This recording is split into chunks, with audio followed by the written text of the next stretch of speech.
Hello, chefs, whoever's listening. Sheaf.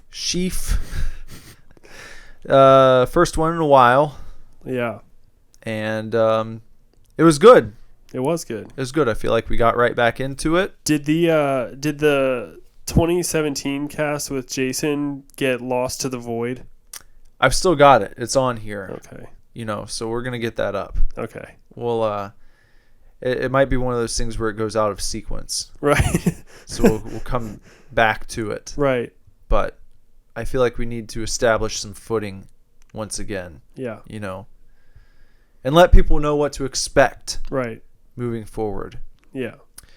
Because, because we're messing with the format again. We're messing with it again, and I feel like this is good. Yeah. We just have to stick with it, which is easier said than done, but also not that hard, so really we should be able to do it. Right, we should be able to. But you know what? It's fun because, like, I like to learn things. Right. And it's like, okay, well, we could just watch this movie, and it's like you look at, for those of you who don't know yet, we're going to be talking about Hell Comes to Frogtown starring Rowdy Roddy Piper. Yeah. A lot of people who do videos or comment on movies like this, they don't really take the time to get to know anything about it besides they sit down and watch it, and then they tell you, oh, this part was so stupid because, like, you could see when his mask started to slip off or something like that. Right. That's not what we're going for here. It's like we want to give you some behind the scenes stories, Yeah. And it's like Bender got this really cool little segment about how James Cameron's connected to this weird movie that you would never expect James Cameron to be connected to. But that's an interesting story coming up in this episode, and and a few other little knickknacks here and there, and some tangents about shopping at the mall and visiting bowling alleys and arcades, and we're not gonna cut that stuff out. No, it's not like we have to stay on topic all the time. It's like, no, this makes me think of this. Right. Now we're gonna go over here for a minute, and we're gonna come back. So hopefully you like that, because I liked it. I did too. So yeah. So if you really, really like it a lot, you can check us out online as well as this podcast. You can start by going to www.superdivorceme.com, which admittedly I haven't been to in a while. So what's available on there for them? Anything cool? There you can check out all of our merchandise. We've got a blog where we've just recently posted a snippet of a wonderful, wonderful album review that we got by Iron Skullet. Oh, yeah, I almost forgot about that. We haven't mentioned that on the cast yet. Yeah, we got an amazing review, just like the most perfect review you could ask for. Like a guy that gets it. Yeah. Like, we made this album, and it's like we made it for him. Yeah. It's the way that he describes it in the review. And he's huge within the synthwave community, which we don't fall into 100%. So that's why I was a little, I don't want to say hesitant, but I was curious as to how he would receive it. Yeah. When I sent it to him. And first, I just sent him a request to have him check out our songs to see if he'd want to put them on his playlist. Because this guy has the definitive synthwave and synth pop playlist on Spotify. Like, if you look up synthwave, his is the one with the most followers. It's like 40,000 people, which is huge for this genre. And so everyone else is like, maybe 1,000, 2,000, 500, 100. There are a lot of them on there, but his is by far the biggest. And so he took the time to check it out, and he wrote back to us like almost immediately and was like, hey, I like the songs. If you want me to review the album, I'll do it. And we worked that out. And so he did. And it wasn't like, give us a favorable review. It was just like, he's reviewing it, and you're going to get what you get. Yeah. And it turned out to be the best review I could have hoped for. Yeah. From anyone. So like you said, he gets it. He just gets when you read it. You read the whole thing, and it's just like this dude fucking completely understands everything we were trying to do. It's like everything we talked about with Josh. Yeah. Like that's what it reminds me of when I was reading it. I was like, this is like everything we told him when he was asking us what we wanted to go for. Yeah. And one thing that he talked about in the review was the fact that like a lot of these revival bands, like these 80s revival synthwave bands, it's like they're extracting the most 80s elements out of 80s music and then making a super condensed version of 80s music.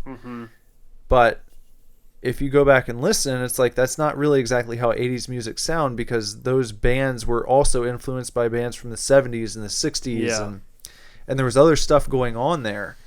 And so in ours, we let other influences shine through. It's not like we have to make this sound like it's on, you know, the soundtrack to a new action movie that's trying to be set in the 1980s or something like that. Right. It's like we just made an album inspired by that sound, and we let other stuff sort of bleed into it. And I think that's what separates it from, well, you said a lot of the synthwave that you listen to is, you know, boring, stupid. We'll say. It's really dumb.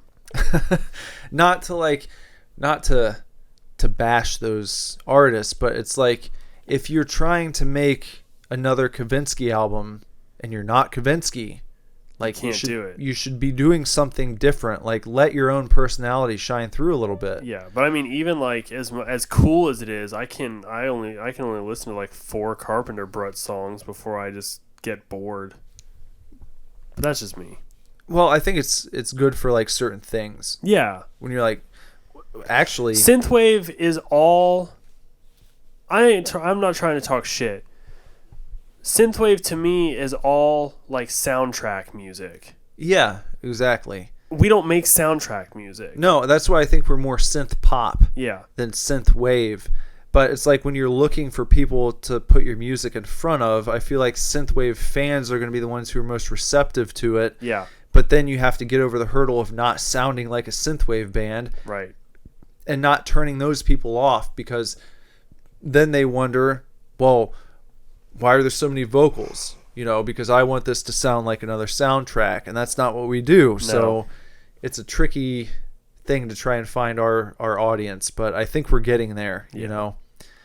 So anyways, long-winded way of saying that we've got a blog up where you can where you can check out that review, part of it. Good old Super Divorce tangents. Yeah. So you can check out part of that review and then go to Iron Skullet's page and read the rest. And we do stuff like that. And check out all of our merch. You can listen to the album on our page. You can follow this podcast. There's a tab for the podcast there. And so it's a good website. It's a good website. You can also find us on Facebook.com/SuperDivorce, Instagram @SuperDivorceBand, Twitter @SuperDivorce. You can find me on social media by going to Instagram and typing in BenderButt, and there I am right there. And you can also find us on YouTube now at youtube.com/SuperDivorce. Haven't gotten to say that yet. Though it is demonetized because we don't have enough followers. So. Finally got that custom URL. Don't have that money yet. Yep. So get your friends to subscribe to our YouTube page so we can start making money off of the things we post there again. Yeah. Not that we were making much. No. Anyways. No, but dollar here, dollar there. We will soon when we get that music video. Yeah, it's gonna be dope. Yeah. If you want to find Nick on social media, you just go to whatever website you feel like and type in @NicholasVillars and see if he's there or not. That's right. I think that about wraps up the intro. So here is episode 91, right? That's right. Yeah, episode 91 of the Super Divorce Supercast, back in live action. Hell comes to Frogtown. Enjoy, chefs. We are not getting a divorce. We are not getting a divorce. We are not getting a divorce.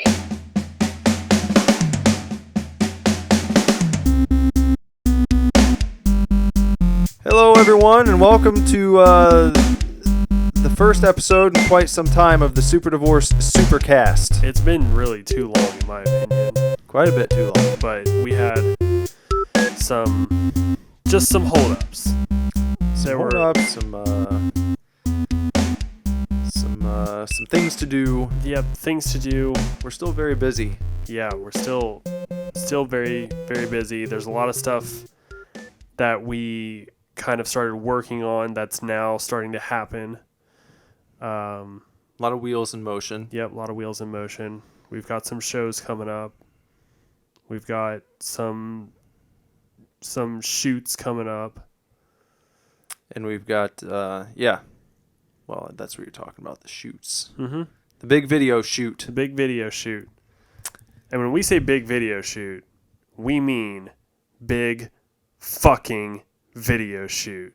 Super big. It is a whole production. A super-sized super production that we should probably be paying at least $100,000 for, I would imagine. But we're not paying $100,000 for it.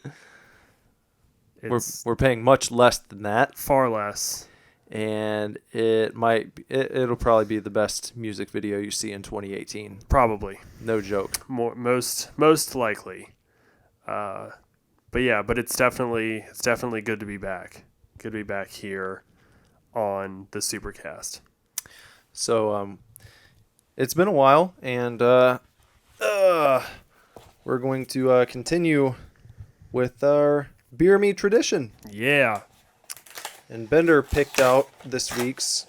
He wanted to try this nice red beer. Well, you picked it, and I approved it. Right. I kind of gave my vote of confidence. We narrowed it down to two, let's say. We did, yeah. And you said I would like to try the red. I did. That was, yeah. So That's your what call. happened. Okay. It's on you. So, Not that I disagree with the decision, right. because I think it looks good, and I like tasty red beers. Right. So we're going to give this a go. What are we looking at here today? So today we are drinking the Brewdog 5 a.m. Saint, a 21st century red ale. A beer for the new millennium. Yeah. Oh, here we go. Is there a little descriptor? 5 a.m. Saint is 5 malts, 5% alcohol by volume, and 5 hops. Okay, it's 6, but you get the idea. That's in parentheses. That's where order ends and chaos begins. Hints of berry mutating with aromas, marmalade clashing with hints of caramel, colliding with hints of chocolate, reacting with hints of spice, and combining with hints of biscuits. Biscuits. As malty as it is hoppy, as anarchic. Anarchic. Anarchic, really? Is that how it is? Yeah, Oh my God. that's how it is. As it is structured. 5 a.m. Saint. Bitterness and sweetness all neatly messed up in a Hadrian collider of chaos. Born in Scotland, brewed in the USA. I don't know what that means exactly. I guess maybe they came up with the idea for the recipe in Scotland. I suppose. Yeah. All right, so here we go. Brewdog.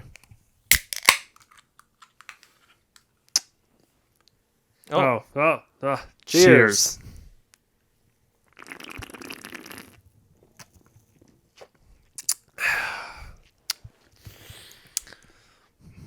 It's pretty good. I like it. Yeah. Yeah, it's pretty good. It's very mildly hoppy, but hoppier than beers I normally drink. Yes, but it's acceptable. Right. As like if this is what IPAs tasted like, we would be drinking far more IPAs. So this is like, yeah, a very acceptable level of hops, but not something I was expecting. I mean, I guess I don't really know what I was expecting because I don't drink reds very often. I mean, I think it's a little more flavorful than Killian's. Yeah, it's really been a while since I had a Killian's. I think the last time I had Killian's was in a pitcher at Polking Lane South. We just went over to the bowling alley in Mason on Tuesday. Which one in Mason? I can't remember the name of it. It's over by Nostalgia Inc. Really? Mm-hmm. It's like right behind it, actually. I mean, not like in that plaza, but like by like generally speaking, it's like it's on the road, kind of behind where Nostalgia is. Like where the post office is. Mm-hmm. Okay, and like School of Rock. It's right next door to School of Rock. Okay. Yep. I had no idea there was like a bowling alley there. there. If you pull into School of Rock, instead of going right, you go left, and there's a bowling alley. Huh. I'd never been there before. Yeah. And there were like 2 lanes open because there was like an old woman's league going on. Oh my god. So that's what bowling alleys are now. They're just. I mean, I feel like they've always been that. Kind of been that. I mean, though I would say that it's not like you see. I feel like the majority of the time it's always been old ladies and old men at bowling alleys. Yeah. But still, the young crowd would go there on the weekends. Right. And I don't think you see that much these days. People don't really hang out at the bowling alley. No, I mean, even when I was in high school, like freshman, 8th grade, stuff like that, the bowling alley was definitely like a place to go. Yeah. On a Friday or Saturday, It's not like you would go and like run into friends or anything. It's like you would take a whole big group. Right. Like 10 of us would all go to the bowling alley and we'd get 2 lanes and and we'd go together. But yeah, that's not something that comes up very often. I used to have a circuit that me and my friend would do where like his mom would drop us off at the mall, at the Dayton Mall on Friday night, usually probably around 5 or 6. And then we'd spend a few hours walking around there looking at girls that we were thinking about talking to, but usually didn't. Which is another thing that you do as a teenage boy. At least you used to back in the day. I don't know if they do that anymore. Kids walk around the mall looking at like... Oh, yeah. Well, I don't know about like... Well, I just assume that everybody's checking everybody out all the time. Yeah, but now it's like... Back then, if you wanted to talk to a girl, that's how you had to do it. Now, with like apps and stuff, it might be like, well, there's not really... If you feel at all nervous about it, you wouldn't have to push through it because you'd be like, no, I'll just get on Tinder later. Right. Or something like that. Yeah. No, I don't think it is very common that boys group together and walk around the mall contemplating whether or not they're going to talk to a girl. Because it usually wasn't just like you were going to talk to her. It's like you would go up, you're contemplating going and asking for her number usually. Right. And like that would be, I feel like, so taboo now. Be like, why do you want my phone number? I don't even know you. But back then, it's like, that was kind of the first step to get to know someone. Right. It's like, okay, do these 2 people find each other mutually attractive enough to exchange phone numbers? Yeah. Yeah. And then if they did, then you might call and hope to like get a conversation going. And maybe you'll meet up the next weekend or something like that. Yeah. That doesn't happen these days, I don't think. No. I think everybody is everyone's on high alert. Yeah. All the time about everything. Mm-hmm. So you don't get that anymore. But if you're limiting it to do boys and girls still get together in groups as of high schoolers and walk around the mall checking people out, I think that absolutely happens. Yeah. I would assume so. But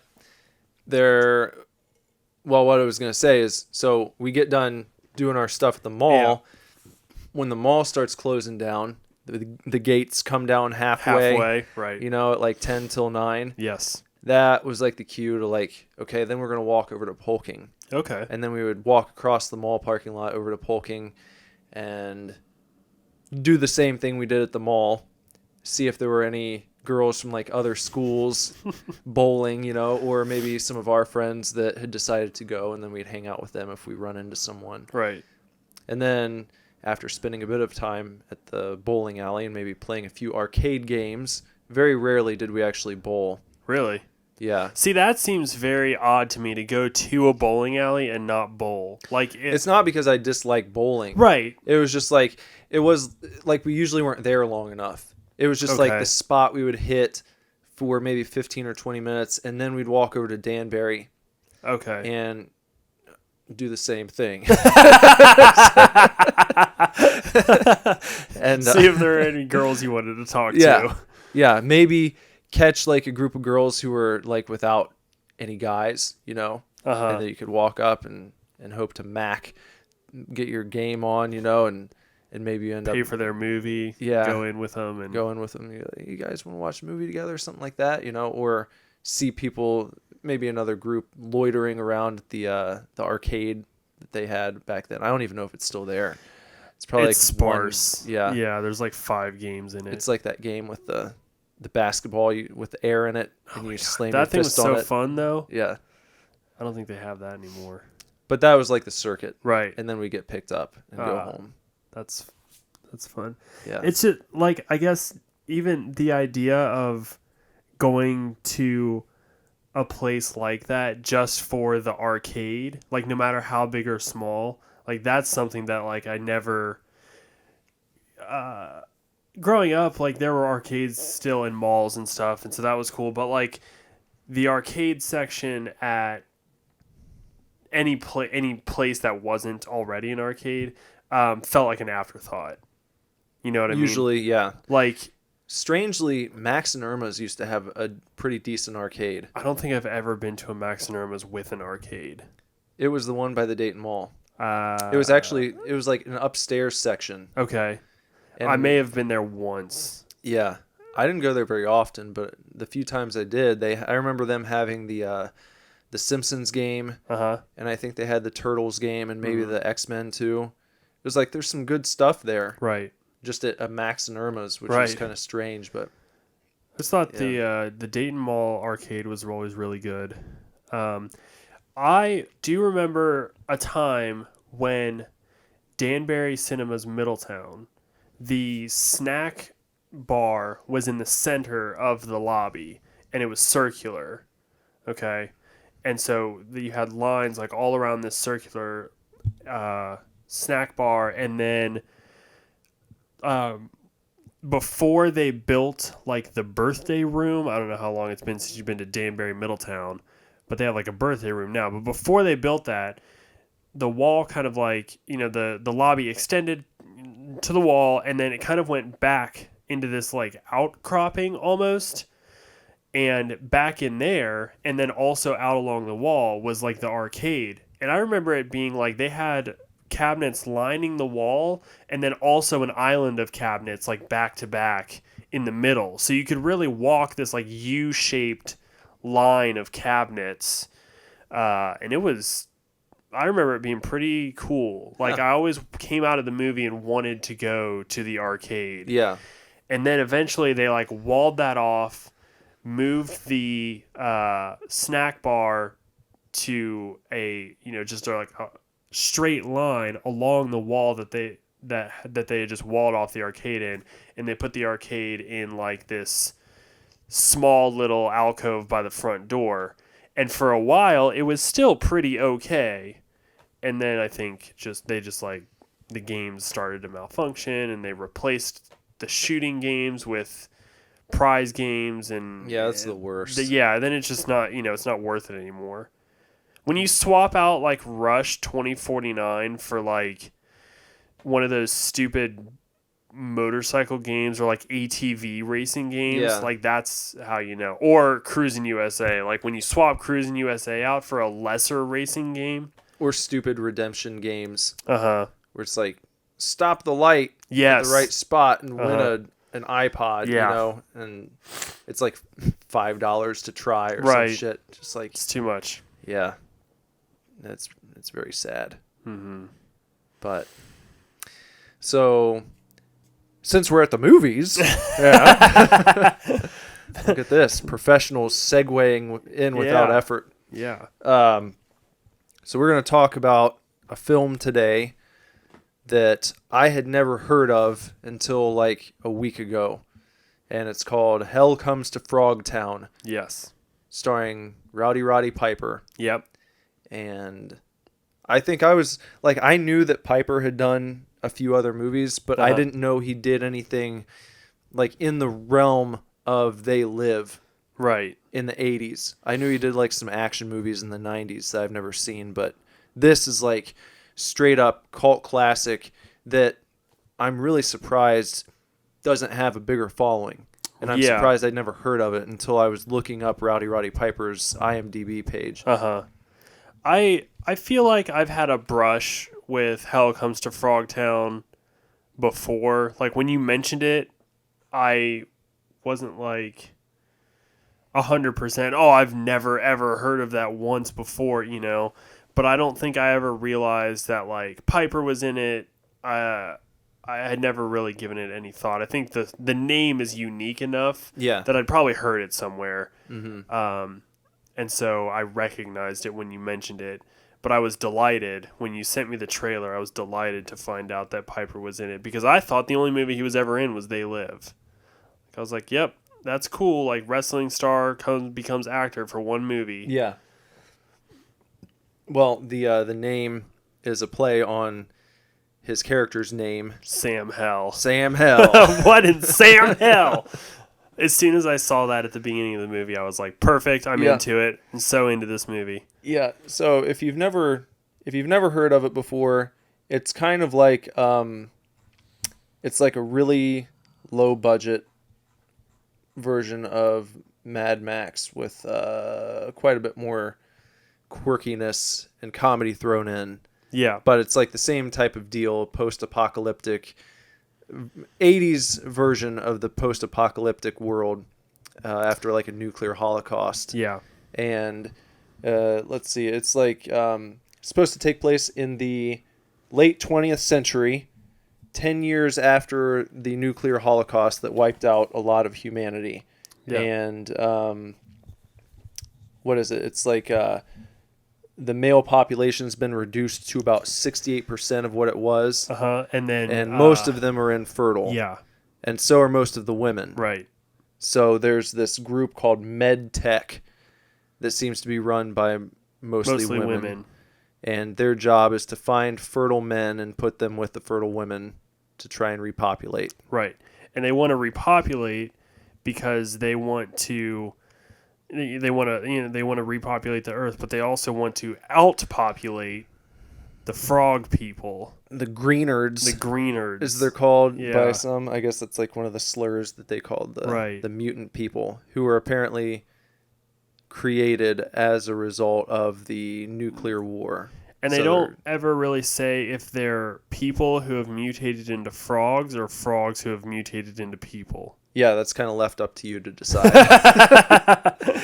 You get a headcanon that one. Though they might have covered that in one of the 2 sequels they made. Right, Max Hell. Mm-hmm. Yeah. And then there was another one after that. Max Hell 2. Something. Lou Ferrigno. Frog Fighter. Yeah. Yeah. I think I wrote it down. Wasn't it like the Toad Warrior? Yeah, the Toad Warrior was one. Max Hell Frog Warrior was one. And then there was a second Max Hell movie. So, but Piper did not come back. No, and those movies, it's worth mentioning, were directed by the director of Hell Comes to Frogtown, Donald G. Jackson.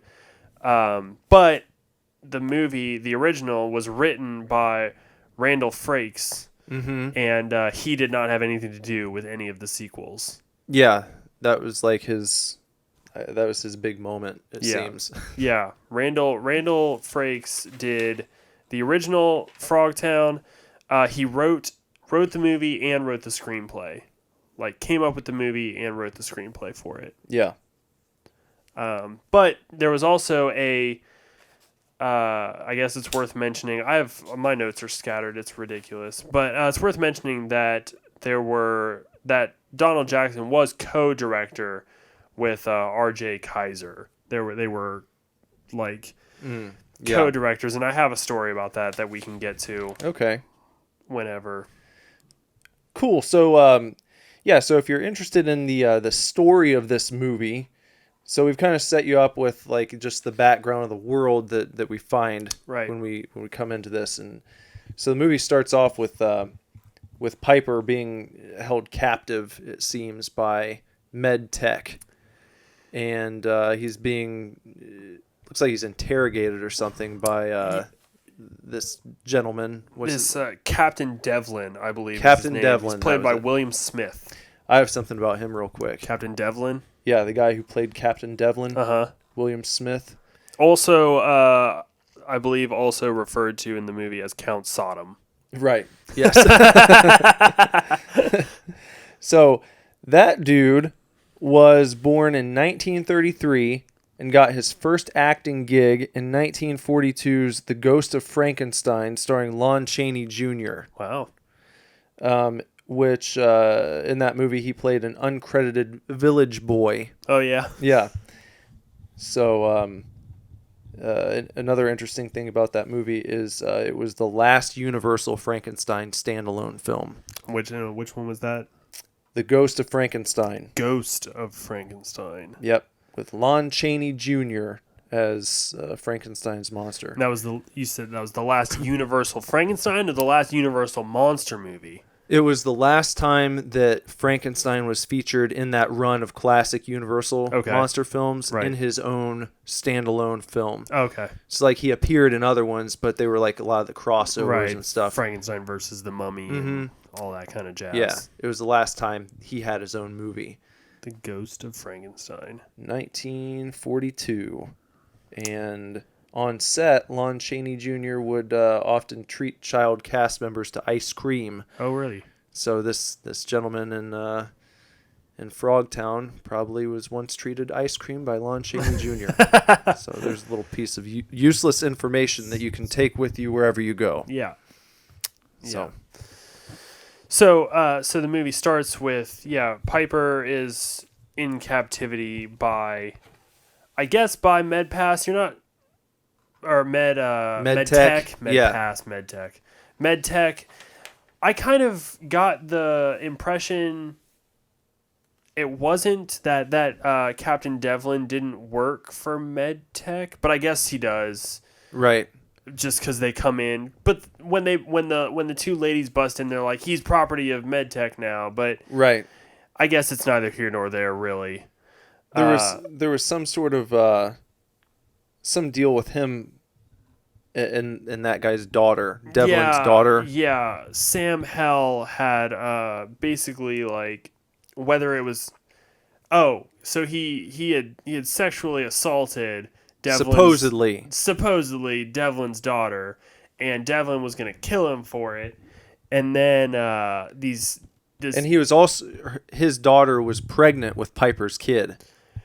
Right, but that's when they find out that she's pregnant, she changes her story, and she's like, "Oh no, he didn't assault me. Right, everything's fine. I wanted this, because pregnancy is a goal for people. Right, and it's few and far between.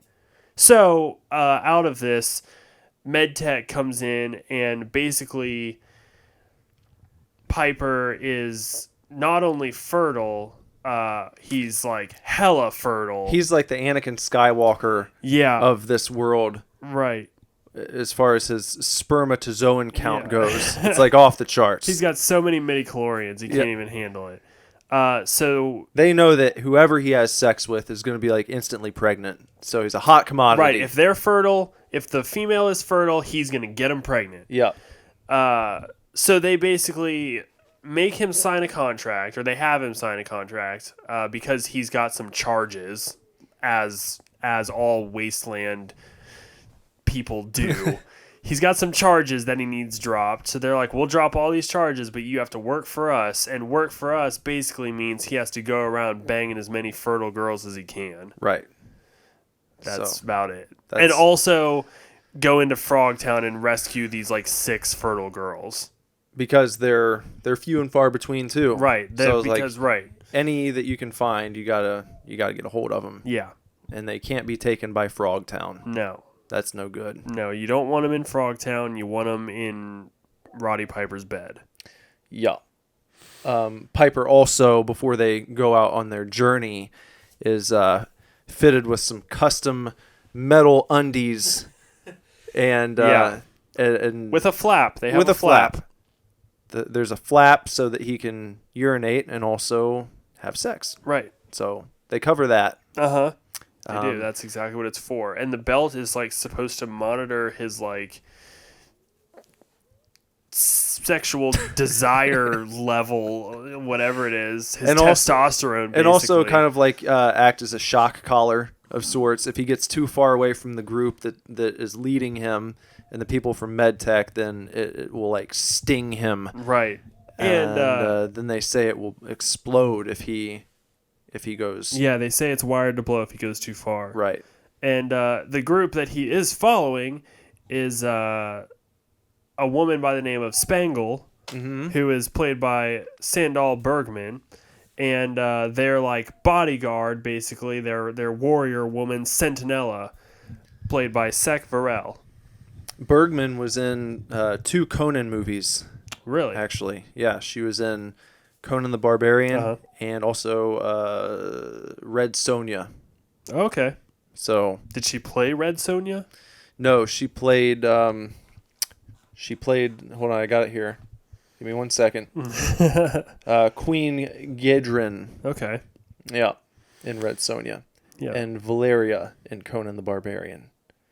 So, yeah, she's one of those chicks.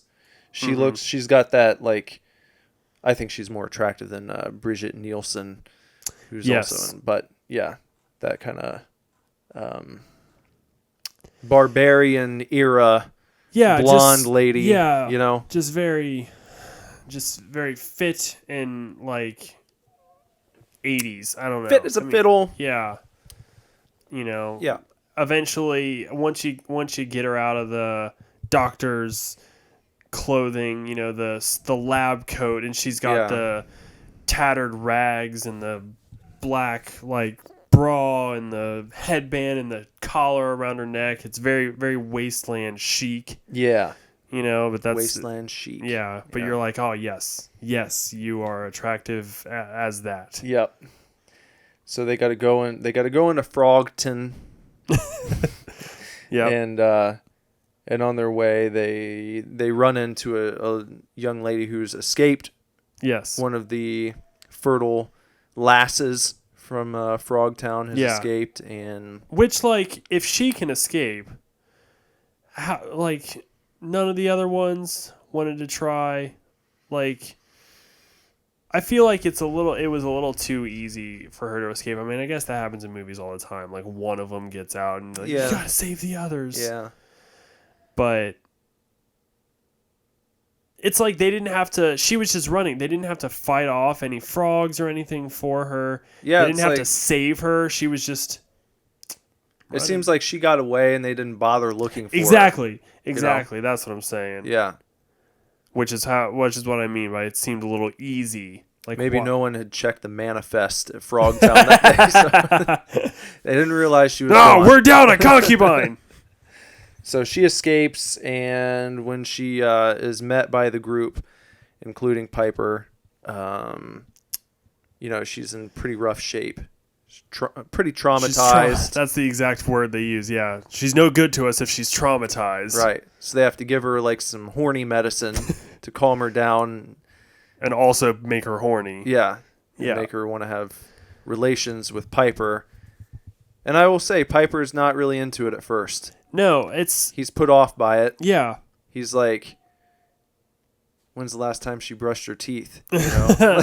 And then he says she's not really his type. Yeah. And how can he be with somebody that he doesn't even know? Right. How can he be with a stranger and all this stuff? And then he seems rather uncomfortable. Yeah. He shows a bit of chivalry in the moment, where it's like he's not the type of guy who just wants to get in there no matter what. No. He seems to be a little ill at ease with the proposition. Yeah. But he's under contract. And what's her name? Spangle. She kind of warms him up a little bit. Yeah, she gives him a little strip tease. She gets him going. Because she's trained in the erotic arts, she says. Yeah. So she seduces him to get him ready. To bang this runaway chick. Much like she gave the girl a shot, she had to do a little something to Piper to get him going. A shot to the heart, if you will. So she's to blame. Yeah. So they go ahead and do their thing, and this is sweet. You know, when they wake up in the morning, they're kind of cuddling. And Spangle asks, what's her name? Sentinella? Yeah. Sentinella. She asked her if Sentinella had cleaned the young lady, and Sentinella says no. Yeah. So that leads you to believe that Piper did it. Piper had his way with her, but then cleaned her up afterwards because she was a mess from being on the run. So he took care of her. Yeah. He didn't just hit it and quit it and go back to his tent. He stayed. He snuggled. Right. There's sleep when everyone else wakes up, and then she seems very happy when she leaves.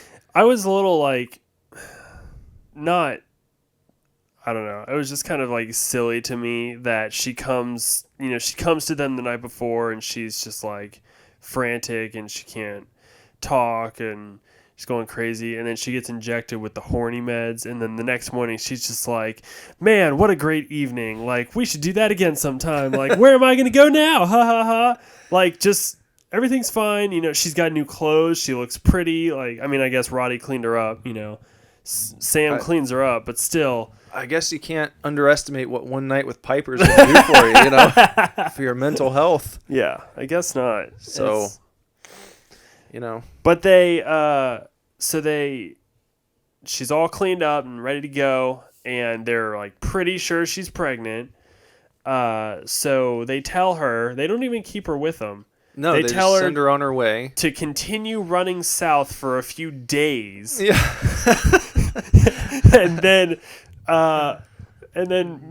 med tech will pick up her signal. I don't know how because at the border. They put a bracelet on her. Yeah, and there are some border guards that they passed on the way into Frogtown. So they say head south for a few days, and MedTech will pick up your signal, and you'll be rescued, and you'll be treated like a queen because you're pregnant. Basically, is what they tell her, and then they continue on to Frogtown. Yeah.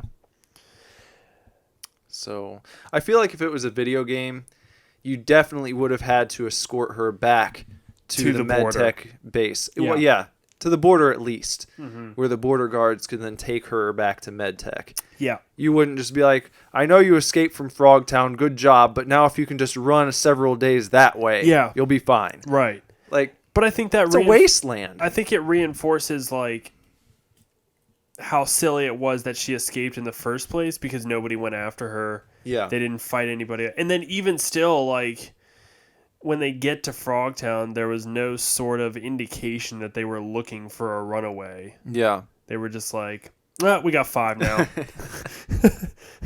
Well, I mean, another interesting thing is there's no, it doesn't seem like there's the presence of any other bandits roaming the land. It's like... No. Because that's something you would worry about, yeah. Sending a girl on her way. Well, and they kind of hinted that, again, at the beginning, in the very, very beginning, when the black guy, kind of knocks over the greener. Yeah. And... this is a very short segment at the beginning. Yeah, of the movie. extremely. It's sort of just an introduction. Yeah. And then he gets shot. So you kind of assume that there's people wandering the wasteland, but... they are never seen. Nothing. Do you know what that guy was billed as in the credits? I don't. The poor doofus. Oh, really? The first guy who gets killed. Yeah. Yeah. I saw that in the credits, but I didn't realize that's what the character was. When I was looking at IMDb, I saw that. Yeah. The poor doofus is the guy who gets killed at the very beginning. Poor doofus. Yeah. So they got to go on into Frogtown after this, after they send the young lady on her way, and And they decide that the best way to do this is for Spangle to become Sam's slave, Yeah. which I'm not really sure why Well, he's going to take her in and try to sell offer, her. Offer a sale. How do they know she's, I guess they'd kidnapped fertile or women, so he's just kind of like, hey, got another one for you kind of deal. Yeah. Only you're not allowed to do that in Frogtown. No, you're not allowed to sell. Yeah. Wenches is the term they use through the whole movie. Yeah. Wenches. Commander Toady won't allow it. Right. Even though, Leroy is the one trying to buy from Sam. Right. Leroy is a frog, by the way. A frog person. I felt like the whole movie, I mean, this was the first movie that Randall Frakes had written. Mm-hmm. Right. Like, this is his debut movie. He had worked on a short film before called, I believe it was called Exogenesis, something like that. He'd worked on that before, but like this was his like big first outing. So it's understandable that like certain things are kind of left out. But I felt like throughout the movie there was not a lot of like transition explanation. Yeah. It's just sort of like... It was edited kind of the way that Man of Steel was. Yeah. Where it was just like a scene's over and now you've jumped to another place and time. Halfway through a scene. Yeah. And you're just sort of picking up. Yeah. They never explain... It's like prior to them arriving at Frogtown and getting out of the car and Spangle taking off her clothes to already be dressed as a slave and then asking Piper to like put handcuffs on her. Prior to that, there's no explanation of like why she's doing it. Like all they could have done is added a scene in the car with them being like, okay, so here's the plan. Right. And then it would have made sense. But it's not until like, I don't even know, until she's already like halfway through the action that they're like, this is the plan, remember? Yeah. And it's like, no, I don't remember. The viewer doesn't remember. No. I guess Piper does. Yeah.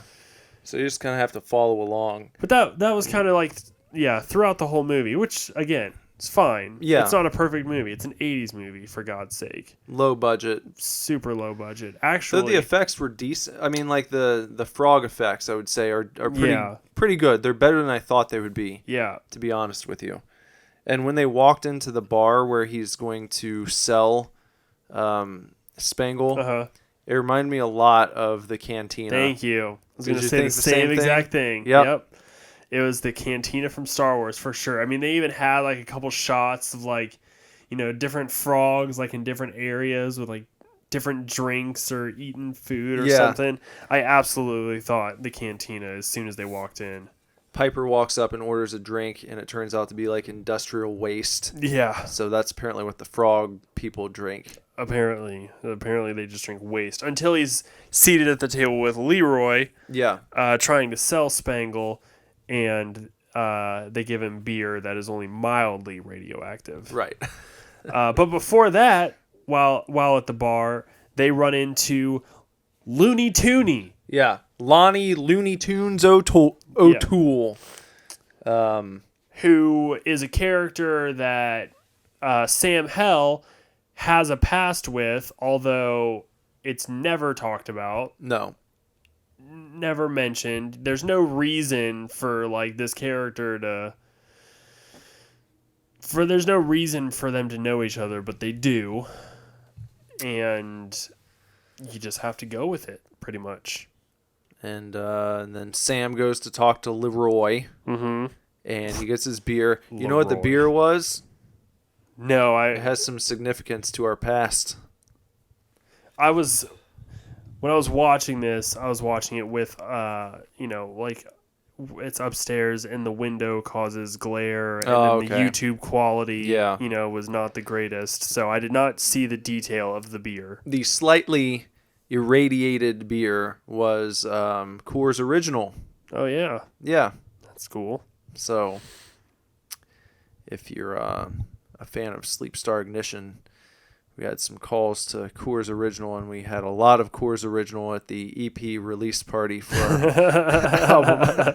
I Love What You've Done with the Place. Yeah, We had a lot. unlimited beer. Unlimited beer. That night we did have unlimited beer.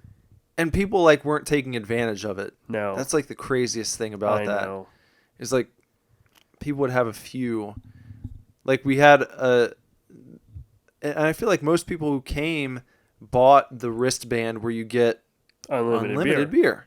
You could buy one by one, but we offered what was it? It was $15 or something like that, and you got a copy of the album and unlimited beer for the night. Yeah. We had 2 of those huge industrial 64-gallon trash cans. Yeah, just filled with Coors Original. No joke. It was filled to the brim, and it was a great night. And we left with 2 trash cans filled to the brim with Coors Original. I was drinking Coors Original out of those for a long time. Yeah, you were. We all were. Yeah. I don't think I finished all of them either. It was just too many. Yeah, we probably ended up throwing beers away. I think I did, because it was I'm pretty sure it was the end of the summer, and there was still some left in there. Yeah. But they had been outside, and the weather and the temperature changes, and it just got too much. It got to a point where it's I was trying them, and at first it was fine, but by the end of the summer they were just totally skunked out, just undrinkable. Right. Man, that show though. Yeah, It's a good show. that was a good It's show. time. I miss the Legion. I do too. I don't feel like the last one, the turnout wasn't as good, but it was a lot of fun. Yeah. We did we had, I think, Abertooth interrupt Dynamite set or something. Yeah. Call him out or something like that. Just, We did the wrestling stuff. yeah. I remember making a pile of chairs in the middle and elbow dropping it. And Yeah. doing other insanity, and it was just. Why don't we need to have a show at the Legion? We should. Maybe we can do another one. Yeah. It'll have to be a big extravaganza though, so we'll have to I figure know. something out. We'll have to find some cool people to play. Yeah. We could make it a dance party. We need That to could be get fun. DJs. We need to hire DJs, not bands. Or find amateur DJs or something. You think so? Maybe DJs in between performances. We've done that before. We did those book readings. Mm-hmm. So we have a DJ station Yeah. set up, and in betwixt the sets, Yeah. we have DJs get on and play and whatever, or we fucking DJ ourselves. But we just need music constantly, lights, smoke machine, balloons, dance party. Lights, smoke machine, balloons, Dance dance party. party. Maybe that's the next album title.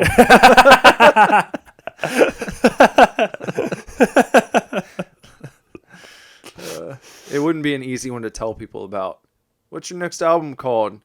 Lights, Smoke Machine, Balloons, Dance Party.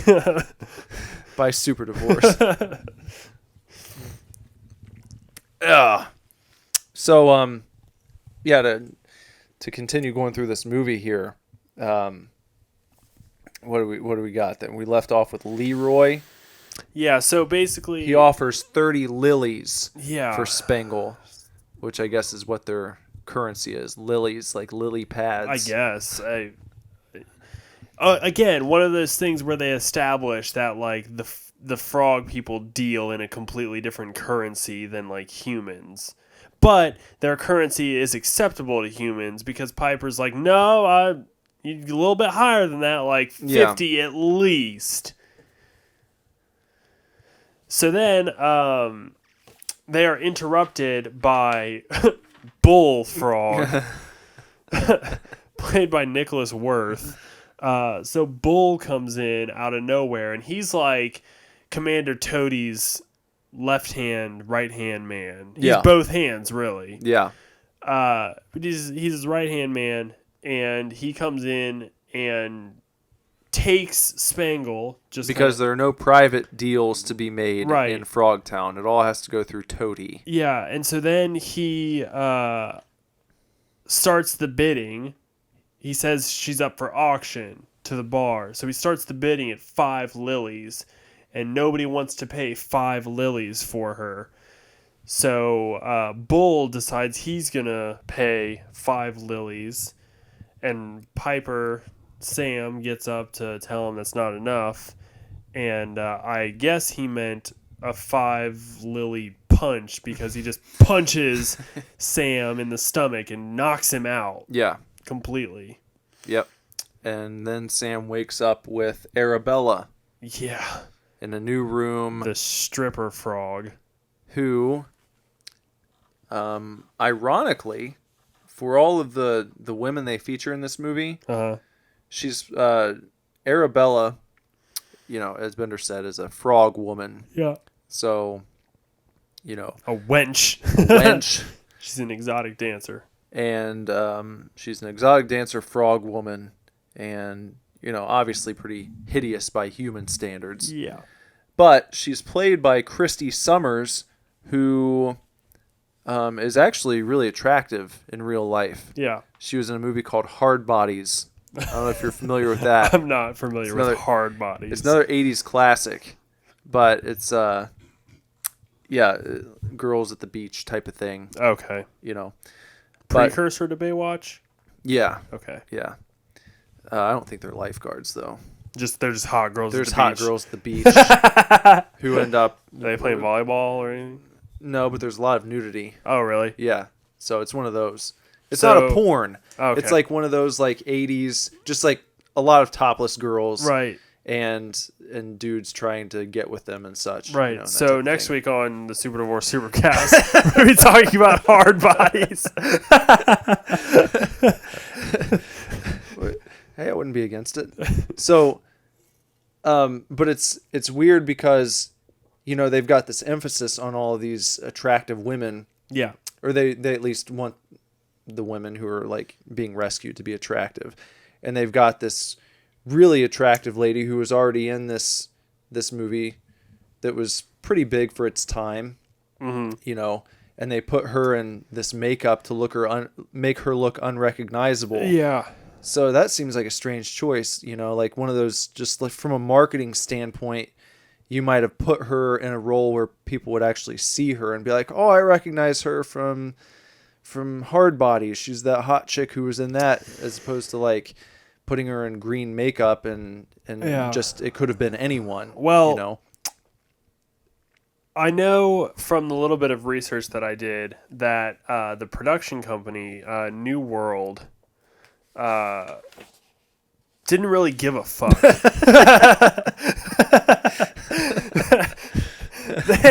They could care less, because you mentioned like marketing and having a name for the movie and whatnot. So this kind of I have a story, just a little bit of some factoids, a little, but the movie. So the movie was written, we've established, by Randall Frakes, who is good friends with James Cameron. Really? Yeah. Like now? Or just was? Like they went into the movie business together. Oh. Like they started together. Okay. And like Randall Frakes taught James Cameron how to write scripts. Really? Yeah. They met in college. They were introduced by Randall's girlfriend at the time. And though he broke up with the girl mere months later, he and James remained friends. Randall worked on Terminator, and he also worked on Alien, just like he was part of the production. He also did visual effects on Battle Beyond the Stars, which was the first movie that he and Cameron like worked on together. Battle Beyond the Stars. Yeah. Have you ever seen that? No. Do you know anything about it? No. Okay. But it was basically like they did Exogenesis together, which was like the precursor to Hell Comes to Frogtown, right? Like Cameron and Frakes did it together. And then they used that to basically like get jobs working on movies. So based on what they had done with this short film, it was 15 minutes long, they were at one point offered the job to animate the Pillsbury Doughboy. But they said no because they wanted to work on movies. Yeah. So soon after that, they were offered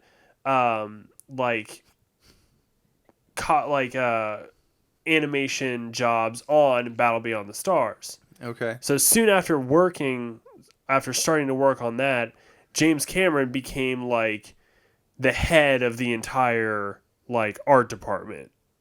Like it's pretty obvious, like reading the story. I was reading an interview with Frakes. It's pretty obvious that like he met Cameron, recognized that he was like very talented, basically taught him how to write scripts. Cameron picked it up immediately, and he basically was like, dude, you need to direct because like you have a lot going on. And Cameron was just kind of like, I don't know, maybe. Yeah. And although Frakes just wanted to write. Like, that's all he gave a fuck about. He just wanted to write movies. Can you imagine an alternate timeline where for the past 30 years, James Cameron had just been making Pillsbury Doughboy commercials?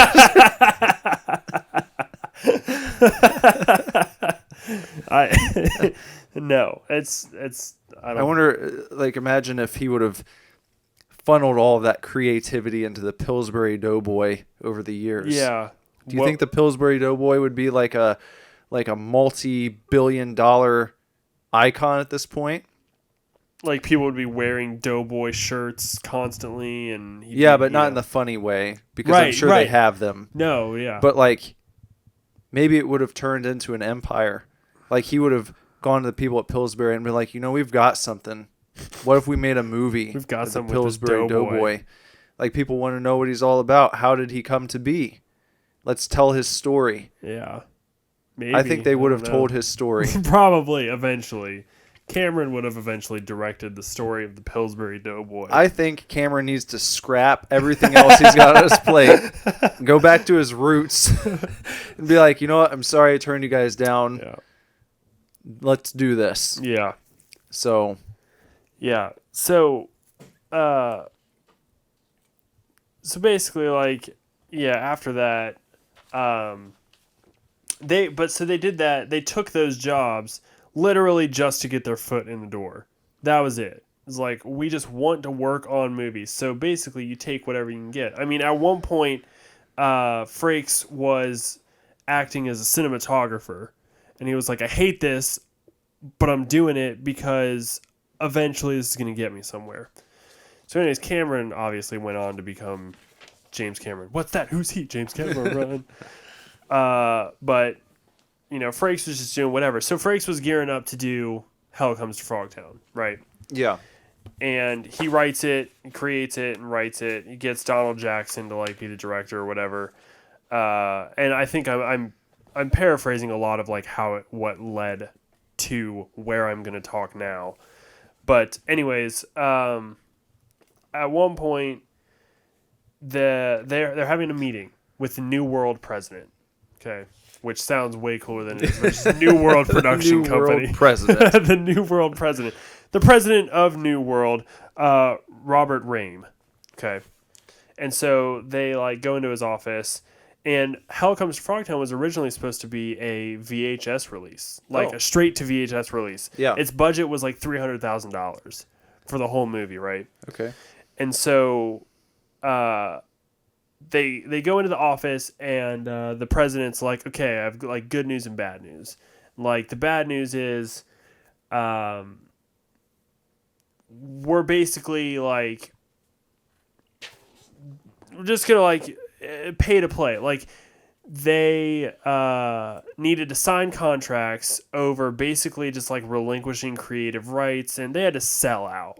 Yeah. Basically, and that's where RJ Kaiser was attached as like co-director, and they attached a co-producer because Frakes was written in as producer, so they had a co-producer and shit. And they lost all like creativity, creative liberty, license, creative liberty, yeah, all that. But the good news is they were going to show it in 1,000 theaters across the country. They were going to up the budget 10 times, and then Frakes and Jackson were going to walk away with like $100,000 paycheck for doing the movie, right? So my point for this whole big story, and why New World didn't give a fuck who was doing what, when they lost their creative freedom, there was, like this interview that I was reading, the guy was like, well, is there anything different? Like what changed, or what did that mean for the movie? And there was an original scene, an opening scene, where Sam Hell is being chased by MedTech, and he gets caught. And so included in this scene, they had designed and built a motorcycle that had like a roll cage on it. Yeah. So that like no matter what happened, the motorcycle would like always land on its two wheels, right? So that they were going to use this motorcycle in this opening chase scene to catch Sam Hell. And New World was like, nah, we don't want to do that. That sounds dumb, and it's way over budget. So James Cameron, who at this point had made, I believe, at least Aliens. Had he done he did Abyss too, didn't he? Yeah, he did Abyss. Yeah. James Cameron had a name. Yeah. Okay. At this point, he was like a name. Yeah. James Cameron offered New World $100,000 to invest into Hell Comes to Frogtown so that they can increase their budget and film this opening chase scene that his friend Robert wanted to shoot with this cool-ass motorcycle that they had designed. And then he also said he would appear in the film, like, as a recognizable face. And New World was just like, nah, we don't need your money. What? And they didn't do it. They were just like, nope, we're not gonna, we don't want to put that much effort into it. Wow. So yeah, point is, this whole, Christy Summers in frog makeup. Yeah. Well, they don't give two fucks about Christy Summers, and they sure as goddamn hell don't give two fucks about James Cameron. Who the fuck are you? Yeah. Wow. That's crazy, man. Yeah. Jesus. So it could have been much bigger. It could have been bigger. Much, much bigger. It could have been a much bigger production, but New World was just like, no, not into it. I mean, maybe I said earlier, that it was a little mysterious to me that this is not a bigger movie, that more people don't know about it. Just yeah. Like, I mean, the creature effects, the frog mutants, were created by Steve Wang, who also worked on The Predator. Yeah. And the Gill Man from Monster Squad. Right. So, that's what I was saying is the effects are pretty good. Yeah, I was for impressed. A movie of this caliber, right?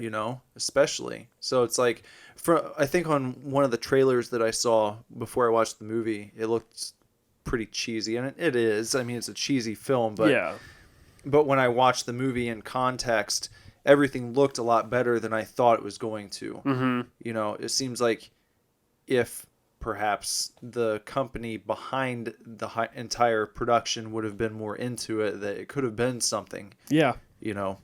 But I don't know. That's strange that you wouldn't want to maximize your potential there. You know, especially after you're like, yo, I'm not gonna make this a straight to VHS release anymore. Like, we're gonna up your budget and show it in theaters. Yeah, you go through that, but we're also not gonna give a shit about having any kind of star power in here. Although New World did push for Piper to be in it. Piper was not the original choice for the role. It was Frakes had written the role for somebody more witty and sort of more fast talking. He almost like a comedian. He had written it as like a comedic role, although action star. But I think Piper toes that line pretty well. Yeah, I think it's really unfortunate that he didn't get more movies because what he did do, he like did as well as anyone could have. Right. And he, you know, and that's because like, you know, at first Frakes was not excited that Piper was going to be part of this production because he really had just a different vision for the role of Sam. But, you know, he said, to Piper's credit, Piper really worked hard and he took acting classes and he worked with the directors to get the performance that they were looking for. Yeah. You know, and he said he ended up enjoying Piper more than he thought he would. Well, if you watch his stuff from the WWF in the 80s and 90s when he was there, he was like, I feel like he was always one of the more believable guys. Yeah. You know, he gets really into his character. Mm-hmm. And I think he does the same in movies. But as we had talked about this briefly earlier, I think that Sam Hell showcases a little more of the Piper that you saw in WWF than They Live does. Yeah. You know? Yeah. Because his character in They Live is more stoic. Right. You know, and pretty serious. And he is a bit more spastic and kind of off the rails in Frogtown. So right. That's another reason why I really enjoyed it, because you got that performance out of him that I really wish you would have gotten more of from They Live, but you know, that's still a great movie. I'm not taking anything away from it. Right. So the second half of the movie, once they hit Frogtown, is, I feel like it's a little long-winded in a way. Yeah. Like they take very basic ideas and really stretch them out for time. Yeah, it's like, okay, well, he wakes up with Arabella. She tries to seduce him. She's a frog lady. He doesn't want any part of it, you know, blah, blah, blah. They come up with a plan to go and free the captives, the captive ladies. And in the process, Sam gets captured again. And then Arabella comes to save him. Mm-hmm. And she ends up getting killed by Bull. He like, stabbed her with a drill bit or something, which is like the weirdest weapon to have, but like it's fine. But then Roddy turns right around and stabs Bull. He stabs him. He stabs him with a drill bit and also performs a bit of a body slam maneuver. I did to really like drive that. It in. Yeah. And so then Spangle is taken to Toady to do the dance of the three snakes. Right. And that's like the concept that I'm talking about, where they took this thing and like really fucking stretched it. Mm. It's like she gets taken away by Bull, you know, from the bar, dropped in with these other wenches, and they've got this kind of ritual thing. Hypnotize her, ritual. Yeah. She's put in a dress, like a flowy white dress, and they're like draping scarves over her, and like this weird, like, it's almost like they're trying to arouse her. Yeah. Like make her sexy. Yeah. So that when she does the dance of the three snakes, she will survive it. But they really, like I said, they really like just stretch that whole concept out Yeah, it's for like everything that 20 minutes. What we ran through there in like 1 minute is, yeah, like you said, it's probably 20 to 30 minutes of the movie. Yeah, it's a lot. And it's like, really, there's no need for it to be so long, but it is.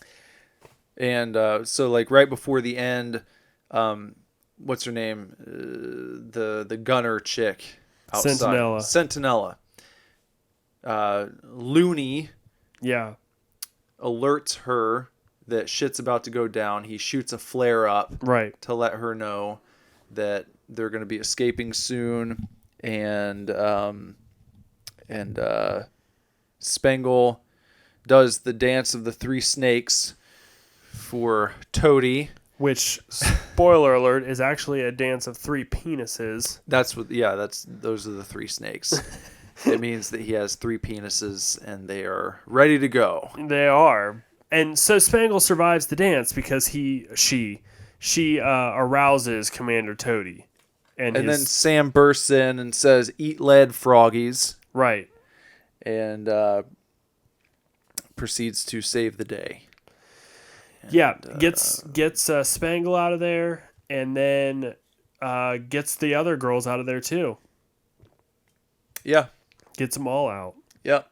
And they make it out with the help of Looney, who is wounded in the process.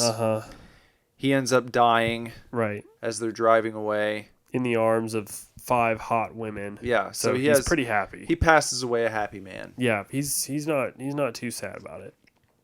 And then they're chased by sort of a Mad Max style vehicle. I was gonna say from Frogtown. Yeah, I was gonna say it's a very, unlike earlier when the lady escaped, they do care this time. Right, because all of them are gone. I guess Yeah. if you just lose one, it's not that big a deal. But if you lose all the girls, destruction that's happened. So right. So yeah, I just find it. Knowing what I know with the budget, even though the budget was increased, maybe they just didn't have it because, they Sam and Spangle and Sentinel all get out and they speed off, and then the Mad Max style chase scene is one other car. It's just, that's what I said. It's one vehicle. One vehicle and like 4 frogs. Yeah. Go after, these 8 people. Yeah. And one of the frogs is killed. Pretty much immediately. Yeah. And then like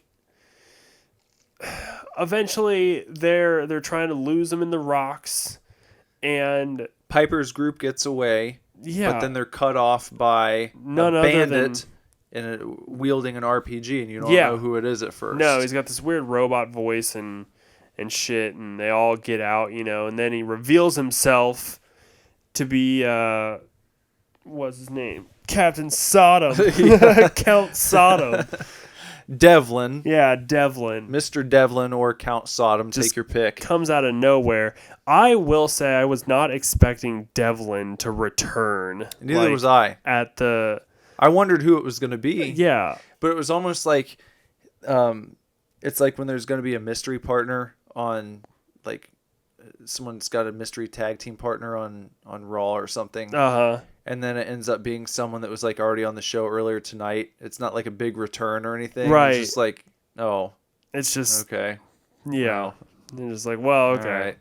A little deflating. Yeah, it's like when Braun Strowman introduced Brain Strowman as his tag team partner. Yeah. It's kind of like, well, it's not his real tag team partner. It's funny, but I know. That's not who it's really going to be. I know. That's still up in the air. I know. I want it to be Alexa Bliss.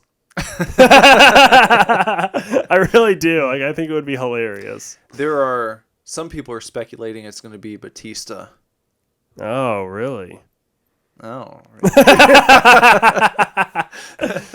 I feel like if Braun Strowman runs out with Batista, Sheamus and Cesaro are going to die. Yeah. That would be a badass tag team.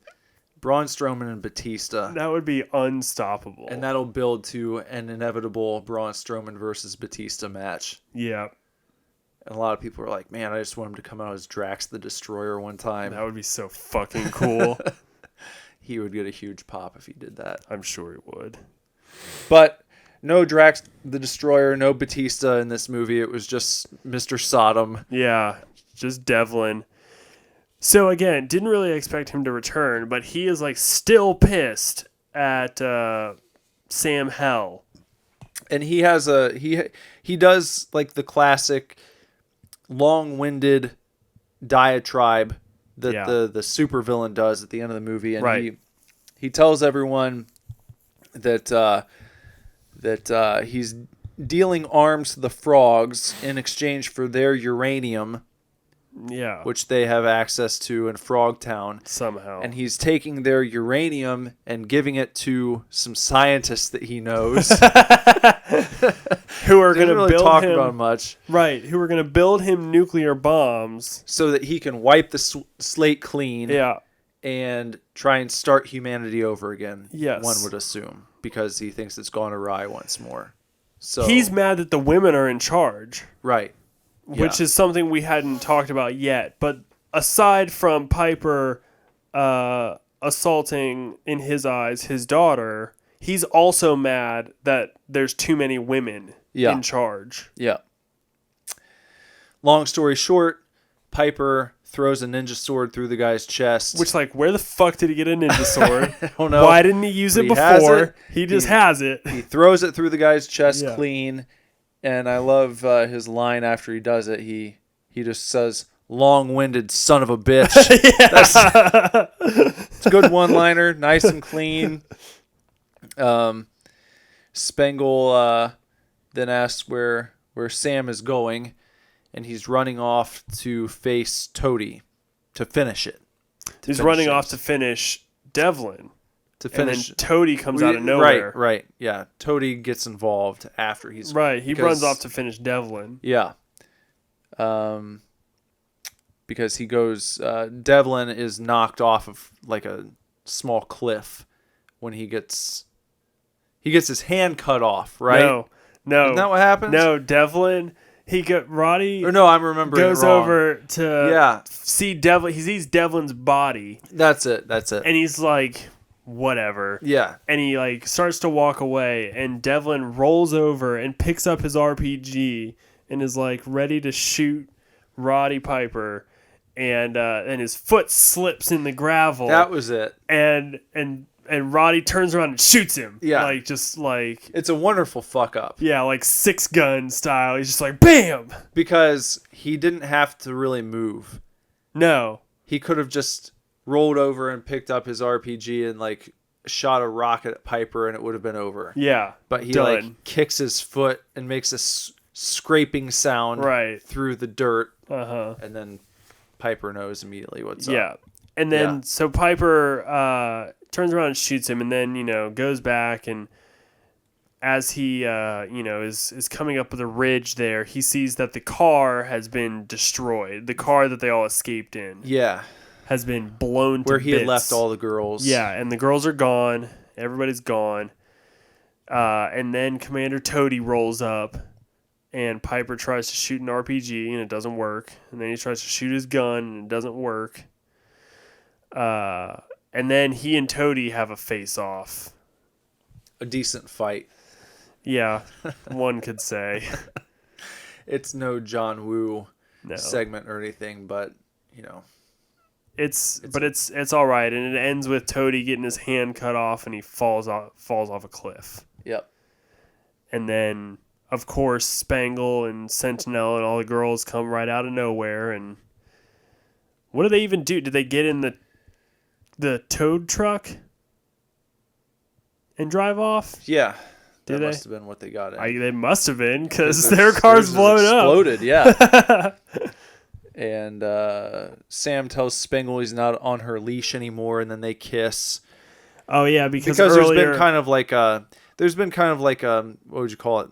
Sexual tension between the two of them. Some tension, throughout the entire movie. Little tension, a little chemistry. Yeah, and then at the end you get the payoff kiss, Right. But then you find out when they're driving away that he's still got some work to do, Yeah.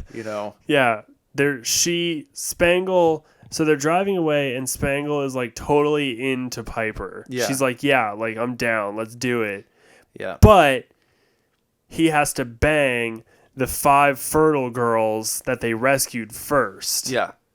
And she's cool with it. Yeah, she's just like, no, you got to this is your contract, man. You have to bang these girls, and then we can go away on holiday. Exactly, because she mentions taking a couple weeks off and them getting away together Yeah. after he takes care of his other work Right. he's got to do. After he bangs these girls. And it ends with him saying, I guess what they say is true.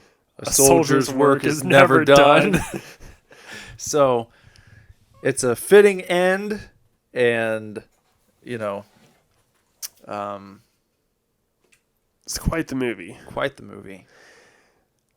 Again, it's one that I'm surprised doesn't have a bigger following, doesn't have more information just like readily available online. Doesn't have more, like I was looking on YouTube after I watched this and trying to find, I watched a couple other reaction videos or reviews, hoping some people would have more insight that we could talk about. But most of them were just people going over the story itself, and that's it. Right. But I think that I think we probably have the most in-depth account of this movie in podcast form now. They did do one. Have you heard of that podcast? Something like How Did It Get Made? That's the interview I was reading with Frakes. Okay. Yeah. So it's like, besides that, I couldn't find anything else. No, I couldn't that's either. really giving you much information about this, or even really going in depth as far as like an account of it. Yeah, I would imagine. I have to look at the special features and everything. But Arrow Video does have a Blu-ray release of Hell Comes to Frogtown, and typically they, will put some new bonus features and stuff on there. So I'm interested to pick that up and see if there's any sort of behind the scenes or a commentary that we could listen to, to get some more information on the movie. Do you think it was released on beta? I'm not sure. Very well could have been. As I ask that, I look over because just earlier today I picked up not one but 2 Betamax players from my local Goodwill. Yeah. I mean, just fucking the coolest looking. I thought they were VHS, just VCRs at first, and then I was like looking closer, and it says Beta on where you would insert the tape. The tape, and I found 2 Beta players at my Goodwill earlier today, after having never seen a Beta player like in real life. Right. I never had one growing up. I've never just seen one out in the wild before, so it's pretty wild that they just had 2 of them. So Beta was like what, like a VHS alternative? Yeah, it was kind of like how Blu-ray and HD DVD battled, and a lot of people thought Beta had a better picture.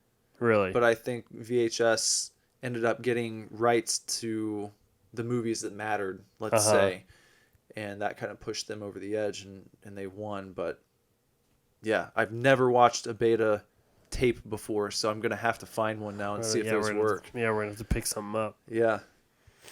So another thing I saw, an interesting thing that I saw earlier today was the argument that Mad Max Fury Road is basically a remake of Hell Comes to Frogtown.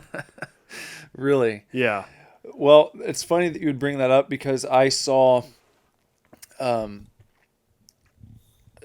was a YouTube video that someone made called Hell Comes to Fury Road, where they had recut the certain scenes from Hell Comes to Frogtown and mixed it with the trailer from Fury Road. Right. And so it's actually pretty cool.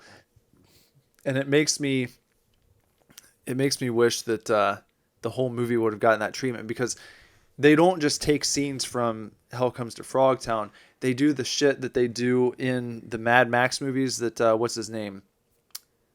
The guy who created those movies and directs them. God damn it.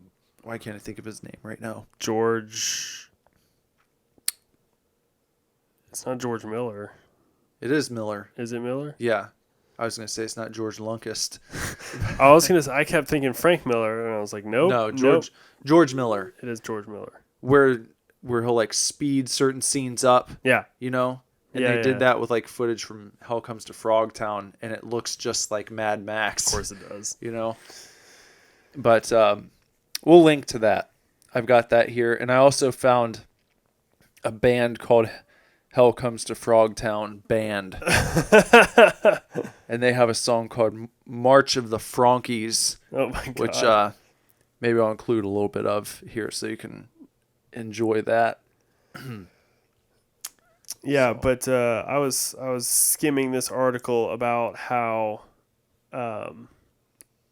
in Mad Max Fury Road, you know, the concept is this post-apocalyptic wasteland where, you know, sure, people fight over water and they fight over oil and they fight over goods and things like that, but the concept of fighting over people and fighting over existence was like, you know, something different, you know, and hadn't been like told before or whatever necessarily, you know. I mean, people weren't making a huge deal out of that, but it's not something you saw all the time. It was like if it was an apocalypse, they were looking for water or some shit. Right. You know what I mean? So, you know, it was talking about how like Fury Road did that, and it's like the fate of the world is like in these women's hands, and so taking that away, and Fury Road said taking that away, and it's like, well, guess what, people? Hell Come to Frogtown did that back in the 80s. Yeah. Because what is Hell Comes to Frogtown about if not just repopulation and getting fertile women, you know, all in the same place so that they can be impregnated. Yeah. And like, again, I did just sort of skim the article about it because it was written, and this isn't exactly why, but it was written from like as like a feminist piece. Yeah. But I thought it was interesting. I thought that Hell Comes to Frogtown was interesting because I think it had this really oddly strong like feminist message behind it. Even though the concept of the movie was how many chicks can this dude bang, it was still, like, behind all that, it was still, well, it doesn't matter unless it's going to continue the population, and only women can do that. Right. So I think even though it wasn't quite as direct as Fury Road may have made it, I think Hell Comes to Frogtown sort of like really like painted women as like the saviors of us all, even though Piper's the hero. Right. Well, of course they need each other. Yeah. You know, I think that's a good way of looking at it too. Right. Is that, you know, you've got to have both to do anything properly, you know? So it's like maybe males and females should work together. Right. You know? That might be a good thing to do. Right. So, yeah. But it was very interesting. I think, like, the movie, you could definitely infer a deeper meaning than the movie probably intended. Or at least seems like it intended at face value. Right. Well, you make a movie that works on several levels, I suppose. Right. If you just want to watch a cheesy 80s action movie with, you know, some fight scenes and some special effects, then there you go. Right. or if you're looking for some social commentary, if you dig in a little bit, then you might find it. Right. So, yeah. So yeah. So that's that. That's Hell Comes to Frogtown. Sam Hell. 1988. We're looking at a 5.5 out of 10 on IMDb and a 40% rating on Rotten Tomatoes. How do you feel about those? I don't think people appreciate it like as much as they should. That 40% is like the diehard fans, being like, "No, man, this movie's good." Yeah. Like, I don't know. It could be higher. It's not a perfect movie. Like I said, Is there a perfect movie? No. It's just I was a little, you're sort of taken out of it by the transitions and like I said, sort of the like drawn out storytelling of very simple concepts,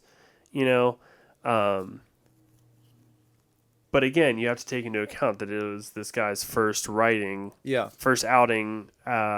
writing and producing a whole movie. But I think like it's good. It's just fun. What would you rate it out of 10? Out of 10, probably a 6. A out 6? of 10. Yeah. I mean, like I wasn't, I'm not like. For reference, what would a 7 be for you? What's a good 7 movie? The first Predator. Really? A 7? Yeah. Ooh. Boy, I'd give that at least an 8. Predator? Yeah.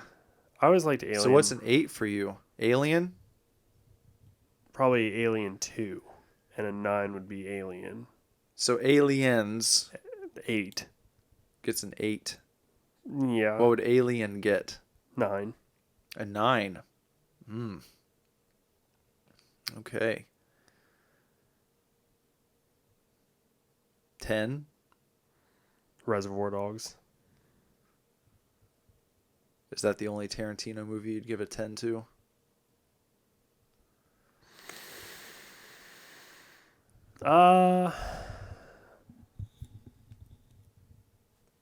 Google.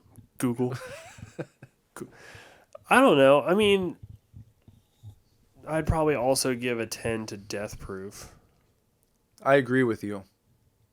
That's probably my favorite Tarantino movie. Yep. But I will say this. I have not seen Hateful Eight. It's and I good. have not seen Django Unchained. Also amazing.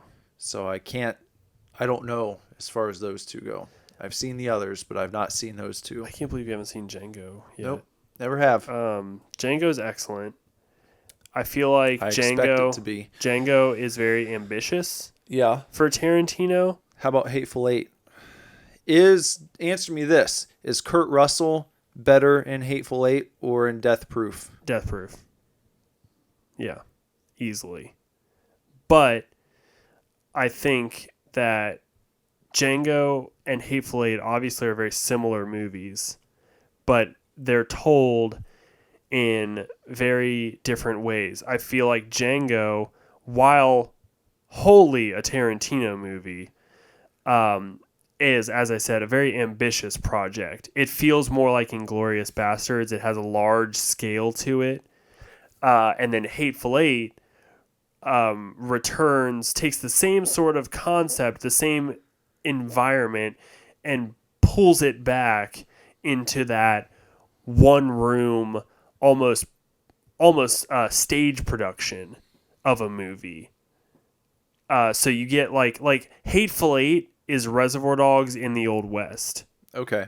Whereas Django Unchained is similar to Inglourious Bastards in terms of scale and story.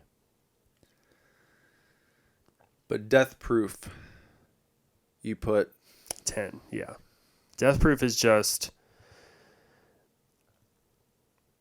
not even being a fan of like grindhouse car chase movies. Death Proof is exactly what a grindhouse car chase movie is. Stuntman Mike. yeah, just like in every way. I love the girls. I love the conversation. I love like the one car crash, you know. I love the revenge, like the girls getting revenge. It's thrilling. I mean, like the one girl, I know her name's Zoe Bell, being on the hood of the car and knowing that that's a real stunt going on the whole time. It's just a great movie. It's so fun. I mean, one of my favorite lines in any movie ever is when he thinks he's lost them. Yeah. And it's like, Jesus fucking Christ, it's about time. Yeah. And then here they come again. You know, just like...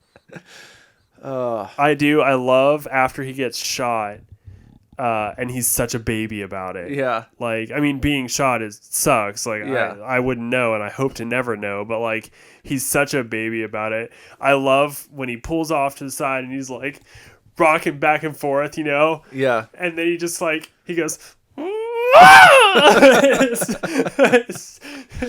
Just like his squeals and whines are so funny and so perfect. Yeah. It's just he's great. He's absolutely great. Yeah, probably that's probably a 10. That Okay. and Reservoir Dogs. So that's your 10, and Frogtown's a 6. Frogtown's a 6.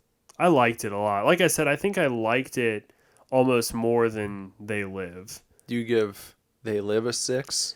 I would probably give They Live a 6. Yeah, like they're all on the same level, but I enjoyed Frogtown more. Again, like I said to you earlier, I'm excited to see how well Arrow like beefed it up and sort of watch it again with that nice remastered feel to it. A nice sheen put on top of it. Right. Yeah. Okay. All right. Well,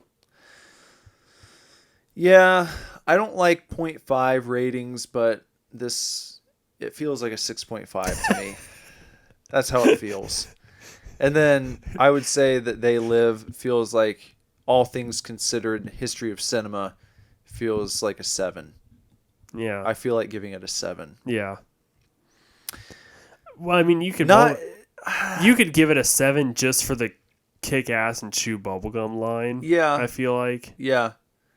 And it's like, I don't know, maybe you're bamboozled into giving something a higher rating than you would to something else because of the names attached. But it's like John Carpenter and Roddy Piper. I feel like it deserves a 7. Like, I don't know. See, I like They Live and the concept is neat, and I think the aliens are really cool, you know. But I think They Live almost suffers from the same fate that Frogtown does, where it takes like a very simple thing and just sort of like draws it out forever. Like when they're running through the office building, looking for the antenna or something, and it's just like, oh my god, just find it. Like, when is this movie gonna be over? It's taking forever, you know, and like it takes him forever to get people to like believe. Yeah, I don't know. It's just like sometimes watching They Live, it just feels very like it feels way too long for what the idea is sometimes. And Frogtown kind of felt like that too. Although I was entertained. I'm entertained by both movies. Me too. That's just where I land. I landed a 6 with them. Okay. That's fine. Agree to disagree. It's fine. It's fine. It's fine, even though you're wrong. It's fine. So, you know, there's most of an hour and a half that you're probably not going to get on Frogtown anywhere else. No. So, you know, if you're a big Frogtown fan, hopefully you enjoyed this, and hopefully you'll continue to check in with us and see what we have to talk about in the future. Yeah. Yeah. So you can expect similar casts to this format from now on. I feel like this was good. Yeah. You know, it's like when we felt like going off, we did. We did. And then we came back. Yeah. You know, and it's not always going to be movies. No. It's like maybe we're going to be talking about an album. Right. Or what else? A graphic novel. Or even like a toy maybe or something. Yeah. You know. Yeah. But where it's kind of like it's the Super Divorce super nostalgia cast. We like to go beyond the wiki here. Yeah, we're gonna try to dig real deep. Yeah, because I feel like you don't. Well, I looked at the Wikipedia page. You don't get your James Cameron story on the Wikipedia page. No, you don't. So, if you want to learn some things, come on by. Yeah, come on by. Stop on by every week, and we'll learn you something. Yeah. So, but we're gonna continue with the outro, and we'll tell you about where to keep in touch with us and how to keep up on Super Divorce news. Yeah. So please look forward to the outro. Okay.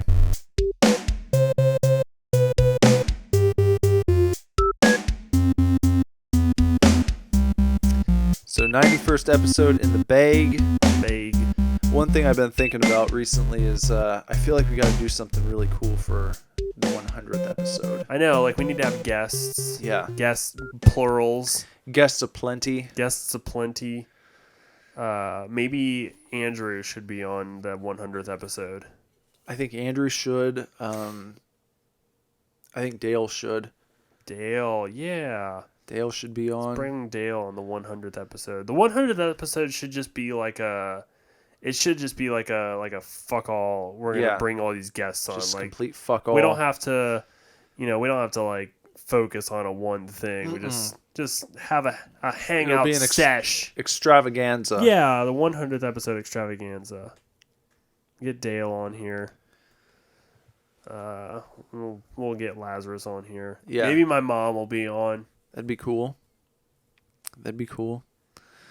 Yeah, we'll have to do some cool stuff. Yeah. For episode 100. That's coming up soon. Figure something out. So, but this was episode 91, and hope you guys enjoyed it. Yeah. It was good. It's good to we I'm sure you've noticed because you're all so dedicated to listening to our podcast that we took kind of a hiatus. We already talked about it at the beginning. I guess I forgot that we did that though because we were recording this outro a long time after that. Yeah. But we're back now. We're starting up again. Here we go. We're getting things kicking and moving. Like a baby, like your wife. I like my wife. Kicking and moving. Yeah. So, like we said in the intro, you can expect more shows similar to this format. And while you're waiting for the next one, which is going to be about hard bodies. We really should now. We should just do hard bodies next week. All right. So next week, I think we're going to do a whole podcast about hard bodies. Okay. And but until then, make sure to go to our website, www.superdivorceme.com. Check us out on Facebook.com/SuperDivorce, Instagram @SuperDivorceBand, Twitter @SuperDivorce, and YouTube.com/SuperDivorce. And subscribe. Because we've got a cool video that's going to be coming out in a couple weeks-ish. We're filming it tomorrow. I don't know when you're going to listen to this, but we're filming it tomorrow. Yeah. And if you want to find Nick on social media, go to any website you can think of and type in @NicholasVillars. And if you want to find me, I think I still have a Twitter, but I never use it. So just look me up on Instagram @BenderButt. Okay. Great. And hope everyone has a wonderful, wonderful WrestleMania weekend. Oh, yeah. It's WrestleMania coming up. Yep. So, Asuka and Shinsuke. Yep. Asuka and Shinsuke. I bought an Asuka shirt yesterday. Did you really? Yep. Awesome. Yeah. Okay. Well, we'll be back next week, and everyone enjoy. Yeah. Bye. Chefs. Super Divorce.